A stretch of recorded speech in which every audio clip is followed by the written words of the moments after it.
Hey, welcome back.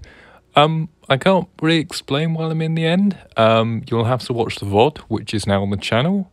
There's a new one out, so yeah, go check it out. You'll figure out why I'm in the end. But yeah, welcome back to Shadowcraft. If you don't know me, my name is Shadow Dragon. I run this survival series here. I'm doing an amass of challenges and large colossal things, as well as crazy projects, messing around and just having fun, to be honest, and engaging with you guys as well. Anyway, let's get this thing started. Whoa, we're back. Okay, that was weird. Whoa, this is actually... I haven't spawned here in a while. This is actually a crazy screenshot. I'm just gonna...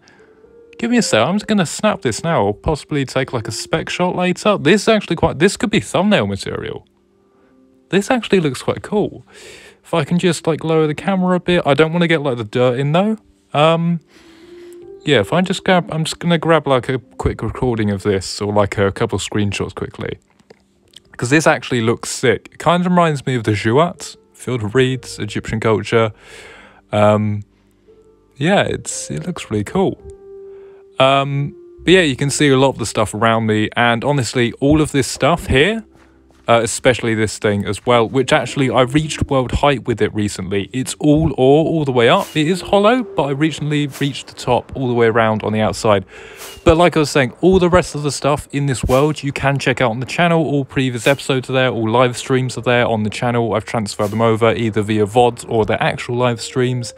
And it's all on a playlist as well for your leisure. So yeah, check it out, have it in the background when you do something. It will just give you a bit of an insight and history on this thing. Now, as you can see, it literally is at world height. I can't build any higher. I'm tapping the place to block button. It does not work. I've literally reached world height with this thing. It's taken so long to do, but I'm happy that I'm here now. And basically, literally all I've got to do now is just go ahead and fill up this middle bit here. Now I'm actually just going to head down just to show you what we're working with. And I have been doing a bit of mining recently, which is how I got to the top. So this is like quite a big goal for me. This is it's quite a big milestone, I guess. So this thing's been going for a while. This is one of the projects I was talking about. Anyway, I'll meet you at the bottom. No kidding, it is a long way down. I'm not actually that high up right now because we're on 74, ground levels like 62 or 63. But yeah, while we're here, I just want to mention that I will be heading over to somewhere quite familiar, quite recent that I've been to, and you'll probably pick up where that is in just a couple seconds. Yes, that's right, we're back over here. So this is, if I'm heading in the right direction, I actually flew all the way here instead. Just because I haven't flown about in a while, I've been just using portals. If you didn't know, I have actually built a portal to every single biome in the game. Check it out, it's on the channel. It's absolutely amazing. It was hard, but it was fun. Yes, this is another one of my massive projects that I'm working on in the world. Still is, well, it's still going. Not specifically the Halloween part. Again, videos on the channel. I did a speed build. It was epic, a lot of fun, a bit hard. Did want to give up at a couple points, but I kept going, and it didn't turn out how I wanted, but it was still an epic result. However, we're here now, so basically what we're going to do is I just need to find the center of this thing, because I recently built a 5th of November sort of like special build room, and today we're doing, well, today is the 11th of November, so I'm doing a Poppy room or a Remembrance Day room. I have just got to get down there though. So, yeah, just give me a sec. Now that we're here, we're going to jump into a time lapse and do a bit of digging, I guess.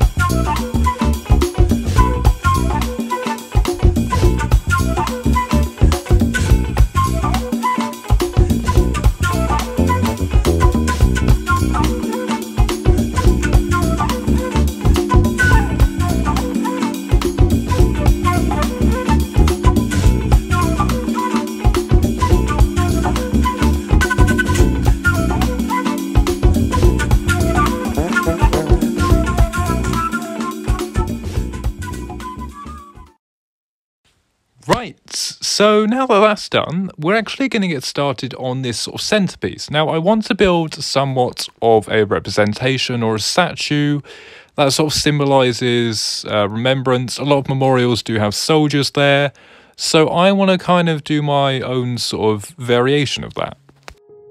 All I'm really doing here is kind of playing around with basic shapes, a couple block variations. We got the smooth stone, we've got the chiseled stone, stone brick stairs, a couple mossy blocks as well, just to add like a bit of texture, a bit of colour variation. And you can see that my inventory kind of preempts what's going to happen in a bit. I have actually got other resources sitting outside, so I do have a variation in block palette for the sort of surrounding walls and the ceiling as well. I have been doing a lot of mining and a lot of resource gathering for this thing, and I really hope it does turn out quite well. And to be honest, that kind of actually nicely brings me back to the farms aspect of this whole world. So I think the overall, like the colossal projects, the ones that I was talking about earlier, the colossal projects that I've got going on currently is essentially building every farm in the game for every single block. It just means I won't have to go out and do stuff. But what I'm doing is building some manual, some automatic, and some semi-automatic. I explained it in the VOD. If you want to check that out, like I said, it's on the channel now. But basically the idea is that it doesn't become so boring. So basically, if I had everything fully automatic, then I guess I wouldn't get like the same thrill out of it that I would having some sort of manual farms. So I do still get to do stuff rather than just having to stand there, and it also makes better content for you guys. And also, obviously, manual farms are easier to build than fully automatic or semi-auto as well, and they're less resourceful too.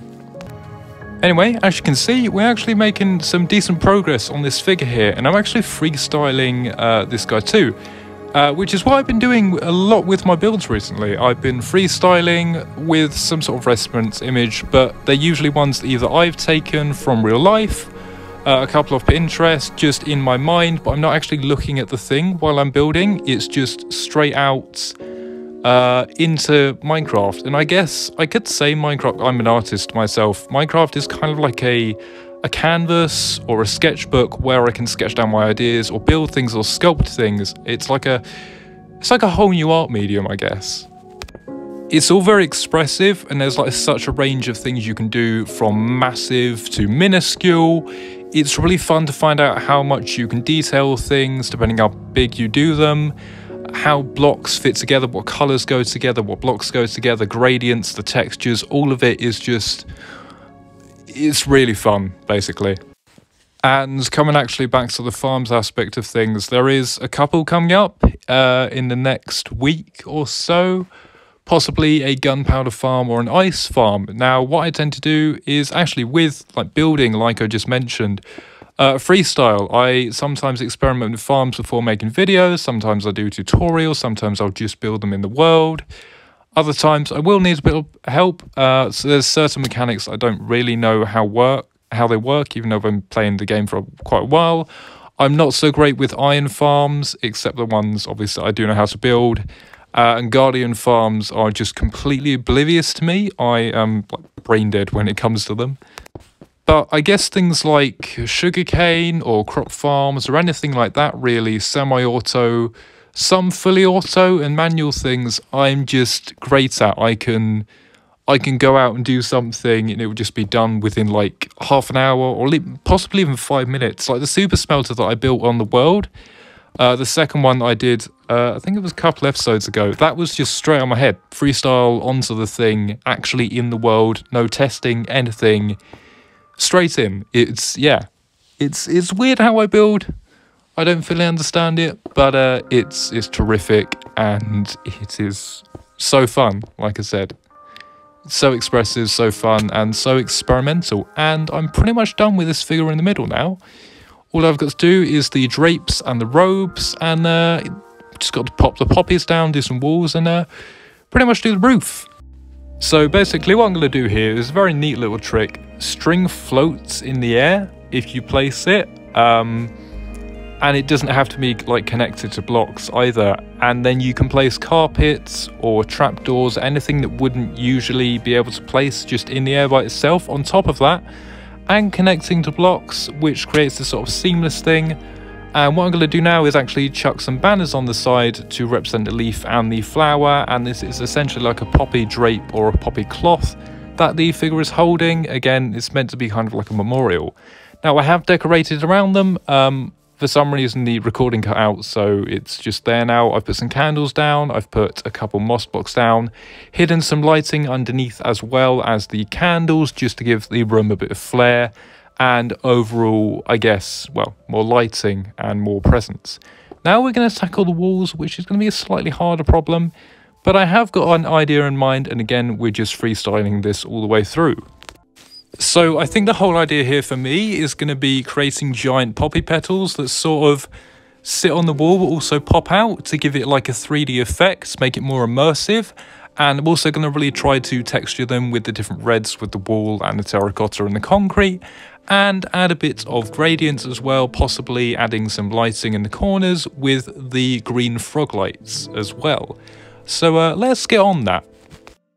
I guess I got a bit carried away again, but I've pretty much finished this whole side, and I'm basically just going to replicate this all the way across.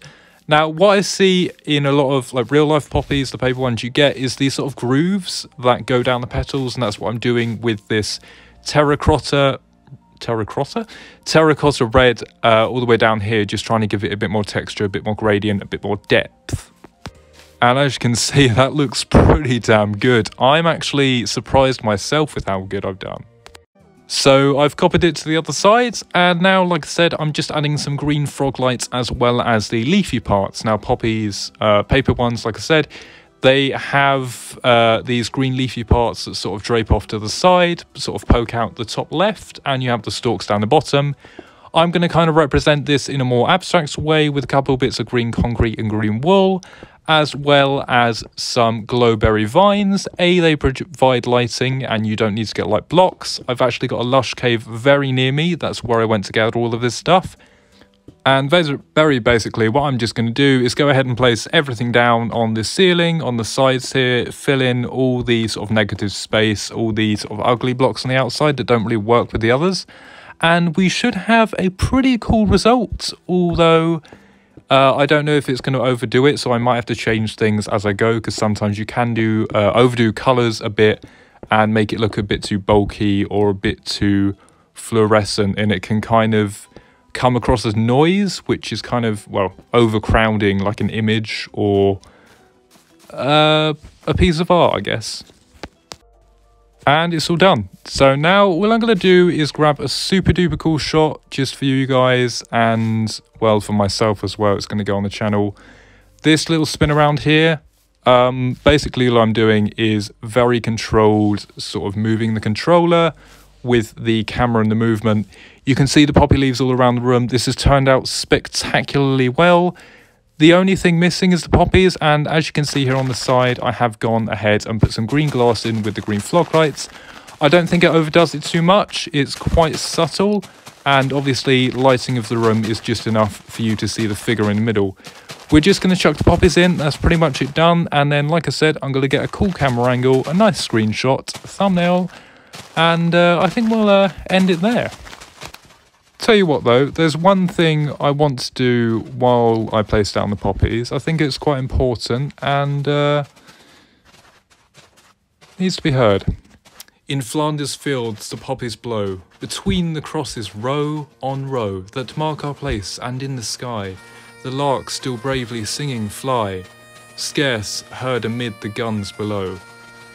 We are the dead, short days ago, we lived, felt dawn, saw sunset glow, loved and were loved, and now we lie in Flanders fields.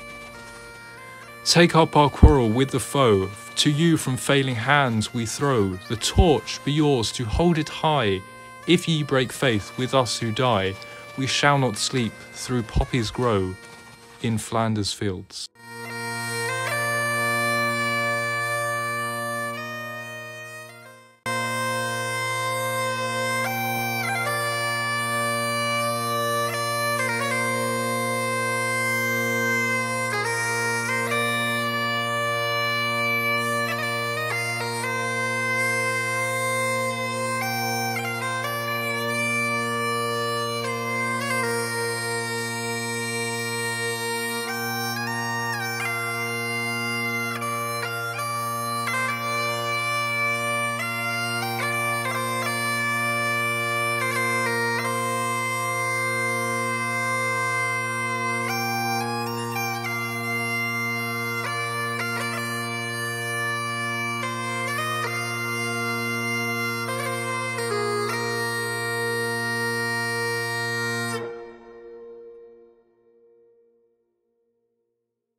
And with that, I think we're about done.